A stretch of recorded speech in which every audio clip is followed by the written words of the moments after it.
envolve todos os seres vivos e as suas relações com os seres inanimados, como, por exemplo, o solo, rocha, os minerais, fatores físicos como temperatura, radiação, vento. Então, as relações entre vida e não vida e as suas interações com o ser humano poderíamos definir como um meio ambiente. Um meio é um espaço comum, é também um conduto, uma aproximação. O meio é uma forma, uma ação. E tudo que nos cerca é ambiente, é passado, é futuro, mas também é presente. Como sujeitos de um meio e moradores de um ambiente, somos ação e recepção ao mesmo tempo. Não dá para negligenciar. É preciso ser consciente.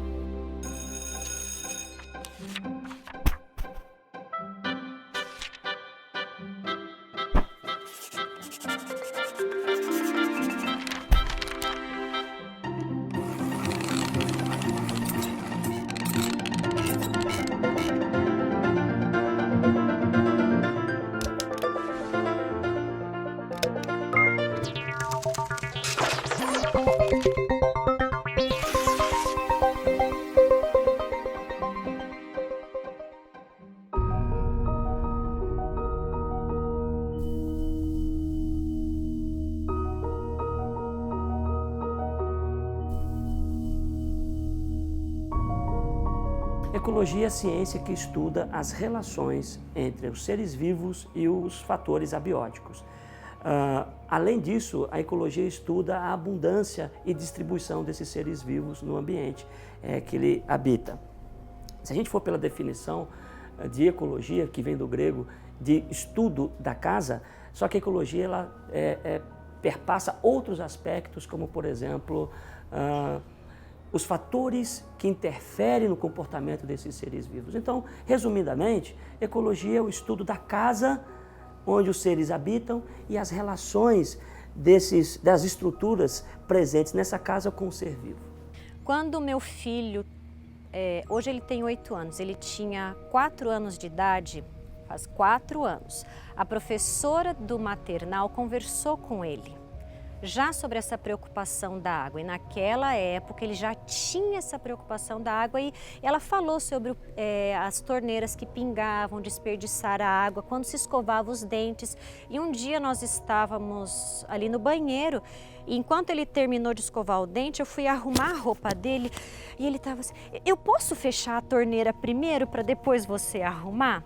Preocupado com a água. Isso foi há 4 anos atrás. Hoje, com a situação que está, muito mais fácil é conscientizar. Quando eu penso nos recursos naturais, fica difícil a gente fazer uma projeção futurística, especialmente em relação à energia. Mas pensando na água fica mais fácil. Para vocês terem uma ideia, a ONU já fez um estudo, uma estimativa que até 2030, 50% da população mundial vai ficar sem água potável. Isso representará, em 2030, uma média de 4,5 bilhões de pessoas sem água potável, ou seja, essas pessoas vão sofrer o estresse da falta de água. Cerca de 99% da água do planeta está distribuída em oceanos, geleiras e calotas polares. 1% do que resta é de água doce, nos rios, nos lagos e também junto ao solo. Menos de 0,02% da água que possuímos está disponível para o consumo nas cidades. E é justamente nesse cenário de um bem tão restrito que nos deparamos com a poluição. Primeiramente, o lixo deixou de ser por muito tempo um resíduo sólido apenas nas áreas urbanas, nas zonas urbanas. E passou também a ser um dos grandes poluentes do ecossistema marinho, causando um grande impacto ambiental, tanto na população, como de fato na população que vive na água, que depende da água para sobreviver, os animais marinhos. Ecossistema é o estudo de comunidades que habitam determinada área de um ambiente. Então, por exemplo, um lago é considerado um ecossistema. Nesse lago você tem várias comunidades, várias espécies de organismos ali, desde bactérias até animais e vegetais. Um ecossistema é o estudo dessas comunidades com os fatores abióticos, como eles se relacionam em uma área restrita. O acúmulo de lixo ele atrai aves, que através das fezes dessas aves pode transmitir doenças, ou até mesmo também as fezes de roedores que vêm à procura desse lixo, esses resíduos sólidos que ficam depositados na areia, transmitindo doenças para a população. A poluição dos rios, mares, o ar, os manguezais, afetam logicamente o ecossistema, porque a poluição afeta os ecossistemas diretamente, porque você tem vida interagindo com não vida. Então, se você polui a água, que não é vida, não tem vida própria, você vai diretamente prejudicar os seres que habitam na água, ou que habitam no céu, que depende do ar, ou que habitam nos manguezais. Então, a poluição, elas afetam diretamente todos os seres que habitam naquele ecossistema. Nas primeiras zonas, dos primeiros 200 metros da zona fótica, que é a zona que precisa de luz para os animais fotossintetizantes realizar o seu processo de produção de alimento, então o grande poluente como o petróleo, por exemplo, atrapalharia essa absorção da luz solar para esses animais realizar o processo de fotossíntese.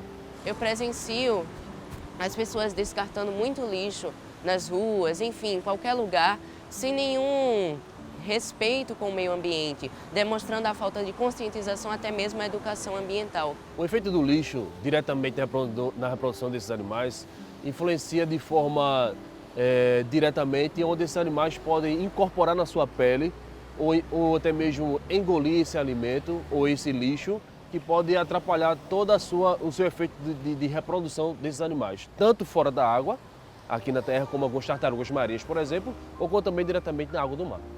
Existem contaminantes que são muito mais agressivos, eles são muito mais danosos do que outros.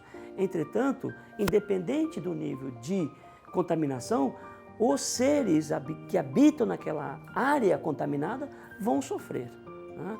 E como o ecossistema, eles não são separados uns dos outros, existem inter-relações, quando você afeta um ecossistema, você acaba afetando também um conjunto de outros ecossistemas dependentes. As tartarugas marinhas necessitam da terra para depositar os seus ovos. Então, à medida que elas saem da água e vêm à terra, elas vão se encontrar, infelizmente, com esse lixo, com esse material sólido deixado pela própria população da terra. Então, consequentemente, o acúmulo desse lixo atrai outros animais, como aves e outros roedores, outros insetos, que podem até mesmo causar um predatismo nos ovos que serão eclodidos futuramente, depositados por essas tartarugas marinhas. Eu acho que estarmos no litoral contribui bastante para o acúmulo de lixo. Ainda mais que várias pessoas estão em atividades corriqueiras ou no próprio lazer. E espontaneamente, ou sem pensar, acabam jogando mais ainda o lixo. Então, eu acho que o simples fato de pegar a sacola plástica e pegar o próprio resíduo que você deixou na praia é bastante importante, porque é uma questão de preservação ambiental. Essa consciência ambiental, consciência ecológica é importante existir. Consciência não é apenas pensamento. Consciência é a prática do pensamento. É o exercício cotidiano da responsabilidade sobre pequenas coisas que podem se tornar enormes, dependendo de como as enxergamos. A conscientização da educação ambiental contra o lixo, na verdade, começa em casa. A escola apenas é um elemento complementar na educação desses alunos, dos nossos alunos, né? A escola trabalha na forma de palestras, de vídeos educativos, até mesmo os nossos livros trazem informações sobre a preservação ambiental e a preservação dos nossos animais aquáticos. Os que eu mais vejo são o plástico, que é muito ocorrente nas praias, enfim, não só nas praias, mas até mesmo nas ruas.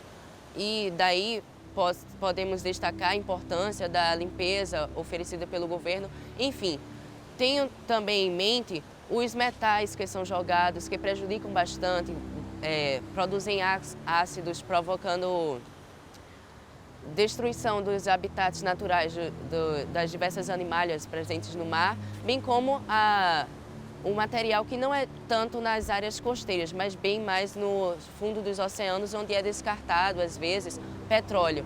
Quando eles estão transportando petróleo para as bases, naturalmente, ao descarregar aquele petróleo, os navios enchem os seus tanques de água para ter um equilíbrio no retorno da navegação. E depois que eles chegam ao seu destino, eles descartam essa água contaminada com óleo. Então, esse óleo fica no mar. E todos os seres que habitam ali, os de superfície, que ficam na lâmina d'água, ou aqueles que respiram, lógico, os peixes, depende do oxigênio que tem na água, acabam sendo afetados por essa contaminação. Os mangues, por exemplo, também sofrem com essa contaminação, né? O mangue é considerado o berçário dos organismos aquáticos dos mares. É ali que os filhotes, os alevinos, os organismos na sua fase inicial se desenvolvem, porque o mangue ele é rico em matéria orgânica, é rico em nutrientes para esses seres se desenvolverem e atingirem a fase adulta. Depois que eles atingem uma certa idade, eles vão para os rios ou vai para o mar. Então a poluição ela afeta diretamente a vida dos seres vivos e compromete todos os outros ecossistemas, direto ou indiretamente. O Colégio Adventista do Arruda oferece aos alunos e aplica aos mesmos o projeto de intervenção, na qual lidamos de frente com os problemas ambientais na qual vivemos e tentamos assim propor soluções para os mesmos. A escola tenta, juntamente com a população, intervir na educação ambiental da própria população litorânea. Então a escola ela abrange projetos de conscientização dos próprios alunos e ir de fato até o local onde está o lixo, para então fazer a coleta desse lixo, seja na praia ou também em rios. Nós temos um projeto até de reaproveitamento das águas do rio Capibaribe, até a nossa antiga professora de biologia propôs também um melhor entrosamento com este tipo de assunto.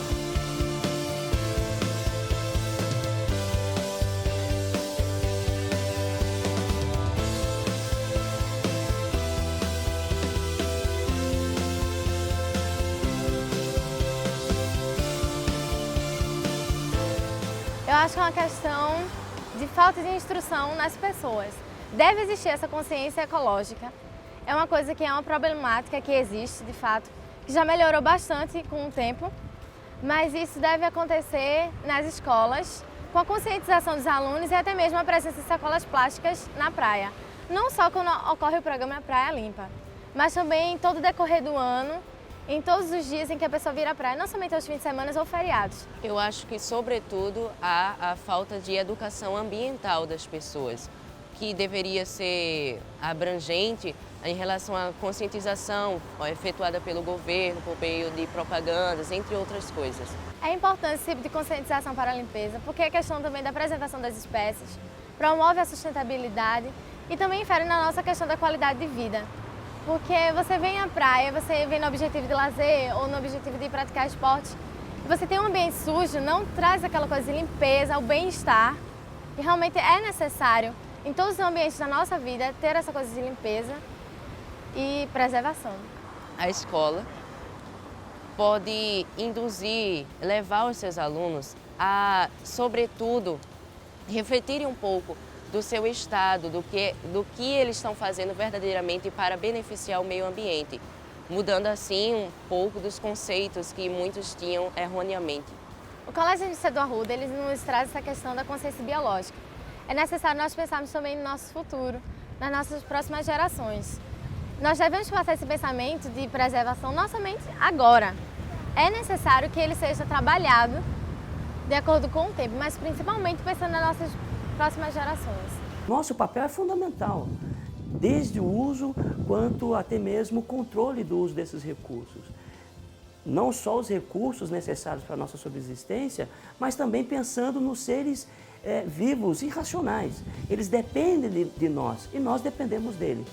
Agora, nesse contexto, o papel do ser humano ele é fundamental para que exista equilíbrio, para que exista harmonia entre os seres vivos e que, ao final, todos ganhem em recursos, ganhem em qualidade e abundância.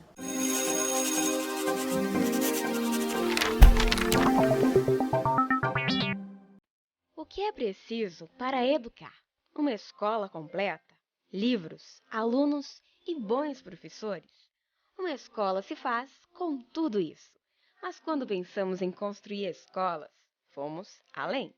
Não éramos tão experientes naquela época, mas sabíamos que todas as ideias que tínhamos vinham do coração de Deus. Precisávamos de uma escola que entendesse de linguística e álgebra, mas que principalmente soubesse que a soma de tudo que sabemos subtraindo Deus seria sempre igual a nada. O nosso sonho começou a ganhar forma e rapidamente o que começou na América do Norte logo se espalhou para outros continentes. Nossa escola agora era uma rede e cruzava os oceanos, chegando à América do Sul. Foi na Argentina e no sul do Brasil que a nossa história começou nesse novo lugar. O povo era diferente, a cultura era falar inglês ou alemão. Mas pouco a pouco começamos a construir nossa própria identidade. E não demorou para que as nossas escolas fossem reconhecidas e começassem a se espalhar pelo mapa, ao longo de 120 anos, alcançando tanta gente e formando gerações. Qual o segredo da nossa educação? Além de ser completa, com livros, alunos e bons professores, somos uma escola que segue uma história. E essa história está dentro do livro mais importante. É dela que tiramos as lições de bondade, os exemplos de amizade, o resultado da verdade, a essência da sabedoria, a soma da coragem, a teoria da fé e a maior prática do amor. É esse livro que ensina aos nossos alunos o exercício mais importante, ser semelhantes a Jesus. E tem sido assim desde o começo dessa história, e assim continuará sendo em todas as novas escolas que viermos construir. Educação Adventista na América do Sul. Há 120 anos praticando uma história sonhada no passado, construída no presente e projetada para o futuro.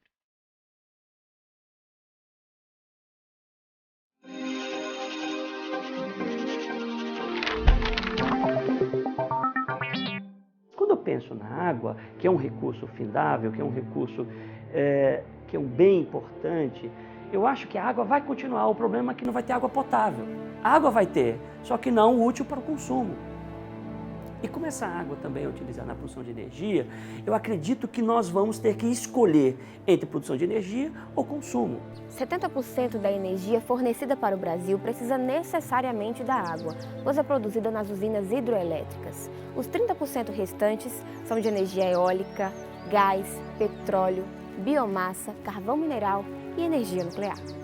Nós vamos escolher o consumo e não utilizar para a produção de energia, e a energia será produzida usando termoelétricas e outros recursos, né, que é possível gerar energia. Agora, projeção, a ANEEL, a Agência Nacional de Energia Elétrica, estima-se que até 2020 nós teremos energia. Agora, acima disso não existe ainda estimativas. A água é importante porque sem ela a gente não consegue viver. A água, ela é fundamental para toda forma de vida no planeta. Não tem como existir vida sem água. Para você ter uma ideia, 70% da Terra é compreendida por água, né? E se você analisar a composição dos seres vivos, por exemplo, o ser humano, 75% do corpo do ser humano é composto por água. Existem seres que essa porcentagem é bem maior, como por exemplo, a água-viva.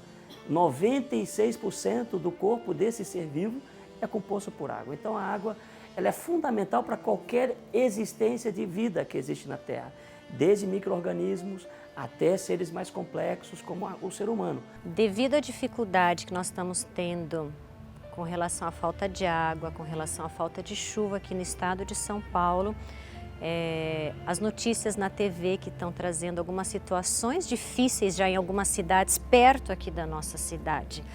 Nós percebemos que muitas mães e crianças estavam preocupadas com isso. Algumas mães nos trouxeram algumas preocupações, também nos trouxeram algumas sugestões e nós começamos a divulgar entre os alunos. Até que resolvemos fazer um projeto maior, para que todos levassem para casa, para que isso pudesse ser ampliado. Eu sou do Colégio Adventista de Tatuí e a diretora programou um vídeo no computador que passou pela capela, que todos os alunos da tarde e da manhã viram, que em um futuro mais próximo a água vai acabar.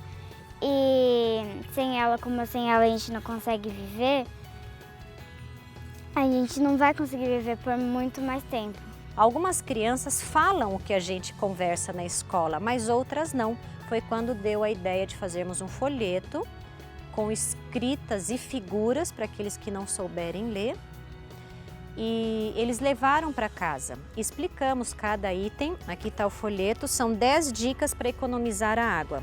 Dessas 10 dicas, nós combinamos que se cada aluno e sua família fizesse 5 dicas, realizassem essas 5 dicas, já teríamos uma economia muito grande de água. Aí eu e a Juliane teve uma ideia, que é minha amiga, a gente teve uma ideia de pedir para a diretora 500 folhetos para a gente entregar para a vizinhança. Saindo da escola mesmo, a gente estava com a mochila e o uniforme, a gente foi batendo em portas falando que ia acabar a água e que aqui tá algumas dicas como economizar. Aí as pessoas foram se interessando e a gente foi entregando. Eu tenho um filho, ele tem 4 anos e estuda no Colégio Adventista de Tatuí. E esses dias, assim, foi muito interessante que ele chegou em casa e normalmente na hora de escovar os dentes, eu costumo desligar a torneira, mas assim, não tinha tanta preocupação em não deixar gotejando, né? E aí ficou umas gotinhas e ele... Mamãe, não pode deixar pingando, mamãe, tá gastando água. Que aprendeu, né, durante a aula. E o impacto foi muito maior do que nós poderíamos imaginar, porque eu trabalho na Escola Adventista de Tatuí e é interessante porque eu pude observar na vida da minha filha, que tem 4 anos, que está na educação infantil, né? O meu marido trabalha na Sabesp, então nós já temos um controle sobre a economia de água. E foi interessante porque ele, ao regar as plantas, ele sempre rega com a minha filha, tem um regador tudo bonitinho. E um dia chegando em casa, e naquele dia ele estava um pouquinho apressado e justamente naquele dia ele não pôde esperar. E quando nós chegamos, ele estava com uma mangueira molhando as plantas. E a minha filha falou, pai, não pode fazer isso, vai jogar muita água, tem que pegar um regador. Se existe um lugar onde o produto final é o conhecimento, esse lugar é a escola. Às vezes aprendemos coisas que achamos que nunca vamos precisar. Outras vezes aprendemos coisas que tomamos como essenciais. Mas nenhuma lição pode ser mais preciosa do que aquela que simplesmente não nos contemos em deter apenas para nós mesmos.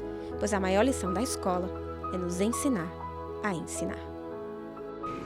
Quando cai folha no quintal, você não varre com a mangueira, mas sim com a vassoura. E para lavar o carro não fica lavando muito tempo com a água, só com sabão. As figuras eles sabiam e eles chegaram em casa explicando as figurinhas, o que era cada uma.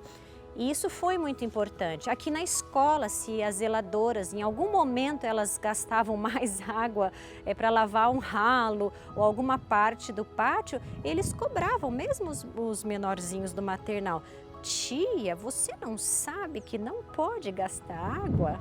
Então, eles foram muito importantes nesse projeto e tenho certeza que depois de conversarmos com eles levarem para casa, explicarem todas as partes, muitos litros de água já foram economizados. Para tomar banho, você não fica tanto tempo no banho. Só dá tempo de ir para lavar a louça, não fica com a torneira ligada. Nosso vizinho da frente estava lavando o quintal e também com mangueira, né? Ela falou, mãe, nós temos que falar com o nosso vizinho que ele não pode jogar essa água toda, senão vai acabar com a água do planeta.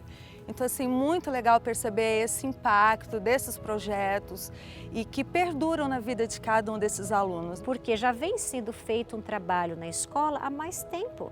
Hoje eles entendem, isso traz credibilidade para nós. Nós sabemos que isso é importante. Isso é bíblico também, que muitas coisas vão acontecer diferentes. E essa questão de falta d'água, essa questão a falta de chuva, épocas diferentes, desregular, tudo isso, nós sabemos que isso pode acontecer em várias situações. A importância que eles dão não só para a água, mas para todo o meio ambiente, tudo está interligado, né? Então saber que se falta água, vai faltar alimentos e essa noção desde pequenininho é muito importante para eles. O aluno, ele faz muita diferença e eles entenderam que eles fazem a diferença. Nós conversamos que se eles falassem alguma coisa em casa, os pais iriam prestar atenção no que eles estavam orientando. E eles perceberam que isso é verdade. Nosso cuidado com o meio ambiente, ele é muito importante, porque a nossa vida depende do meio ambiente, né? Tudo que a gente faz está refletido, né, na qualidade do meio em que nós vivemos. E quanto mais nós preservarmos o que nós temos, mais nós vamos ter qualidade de vida e as próximas gerações também, né? Então é importante que ele conheça isso e pratique e ensine, assim como ele me ensinou, ele pode ensinar outras pessoas e vai ser uma cascata, né? E de repente está todo mundo fazendo o que é certo. Quando o filho cobra alguma coisa que você está fazendo e não está certo, na hora você diz, nossa, até meu filho pequeno está sabendo que o correto é esse. Então, as crianças têm um papel muito importante no meio ambiente, com relação ao lixo. Que dentre os seres vivos, o ser humano é o único racional capaz de tomar as decisões. E, de acordo com os princípios religiosos, bíblicos, Deus colocou a raça humana para coordenar, para controlar todos os outros seres. Então, nós somos os mordomos desse planeta. Nós somos os responsáveis pelos recursos que nós temos. As crianças são fáceis de saber o que é certo e é errado. Eles não têm o jeitinho brasileiro ainda, eles têm o que é certo e o que é errado. Sem água, não há vida no planeta. Né? Tanto que eles buscam outros planetas capazes de ser habitados com base se tem presença ou não de água. Porque se não houver água, não tem como ter vida no planeta. Eu acho que eu fiz minha parte para as pessoas, porque entregando eu consegui fazer o que elas pensem que a água está acabando e consegui indicar que a gente precisa economizar.